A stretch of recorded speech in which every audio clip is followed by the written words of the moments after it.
So ayan guys, magandang gabi. So ito nga pala yung aming kinatay na manok ay na baboy. So yung baboy na yan mga boss, nasa 60 kilos po yan. So yan po ay yung panganda ng kapatid ko dito sa bahay namin sa pista. Ayan. So bali ang katay dyan ay si Keugtong. Tinulungan kasi ako niya kasi wala akong katulong eh. So ayan, kaya tinulungan niya ako. Sa pipista nga pala mga barangay Kabinabista. So ayan, yung isang buong baboy na yan guys, ihanda lang niya namin ngayong pista. So ayan, pakain namin sa mga tao na pupunta sa amin. So dito kasi pag pista, bali tatlong araw. So anti, disperas, tsaka kapistahe.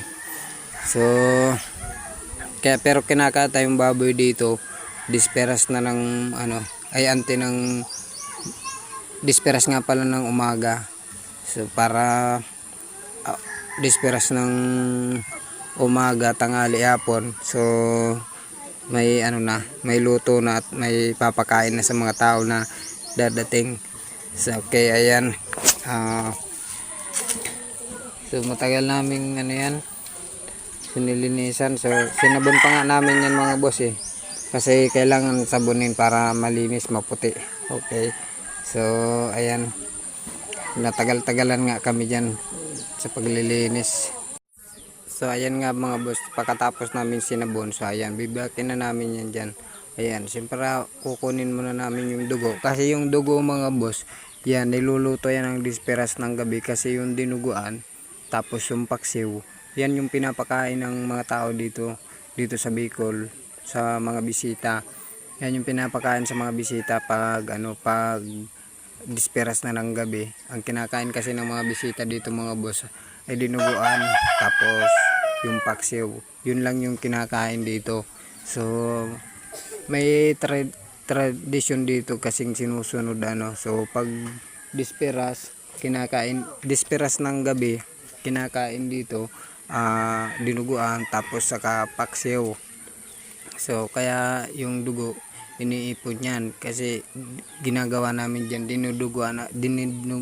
niluluto namin ng dinuguan pag disperas na ng hapon para paggabi. So maraming nakikikain kasi paggabi, humihingi ng mga karne. So yan yung niluluto namin. So dito kasi mga boss, pag pista, so kailangan isang buong baboy talaga yung handa mo kung marami kayong bisitang pupunta, no? So kasi pag pag madami kang bisita, bago kunti lang yung yung kakatayin mo, so napaka unfair na mauubos talaga ang agad yung handa mo. So ayan, so kaya kinatay talaga namin dito isang buong baboy. So yung kapatid ko pala yung nag-alaga niyan. Ayan.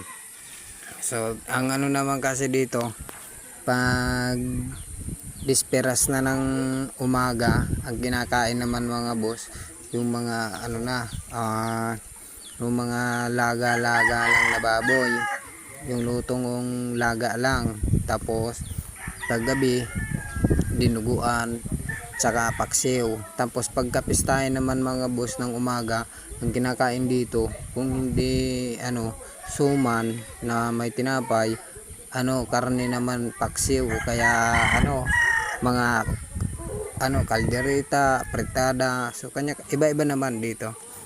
So ayan, kinukuha na namin muna ng dugo yan at saka yung atay. So bukod-bukod na nga muna binubukod-bukod namin yan mga boss, yung pag yung mga laman, tapos yung bituka, paa, ulo, binubukod-bukod namin yan. Yung ulo balak sana namin dyan mga boss, idadala namin sa sa dagat yan pagkatapos ng pista. Ang nangyari, hindi namin nadala dahil naubos nga boss yung buong baboy na yan sa mga tao. na nagsipunta, naubos yung karne namin. Kaya yung yung ulo niluto na lang din namin para sa amin mga pamilya. So yung ulo tsaka yung isang pata. So isipin nyo guys, dito sa Bicol napakaganda dito pag pista, no? Kasi isipin mo yung aalaga ka ng baboy, isang buong baboy, tapos papakain mo lang sa mga taong hindi mo man kakilala yung iba, hindi mo man kaano-ano. So ganyan dito mga boss sa Bicol pag pista dito. So pinaghahandaan talaga yung mga taong pupunta dito. So para pagpista din sa kanila, so kahit pwede ka din pumunta sa kanila kahit hindi mo kakilala. Pero yung iba naman kasi nakakaya naman kung pupunta ka na hindi mo kakilala. So dito kasi sa amin sa Binubista, kahit hindi ka kakilala, basta kumain ka, pumasok ka sa isang bahay, pakakainin ka dito, no? So ayan.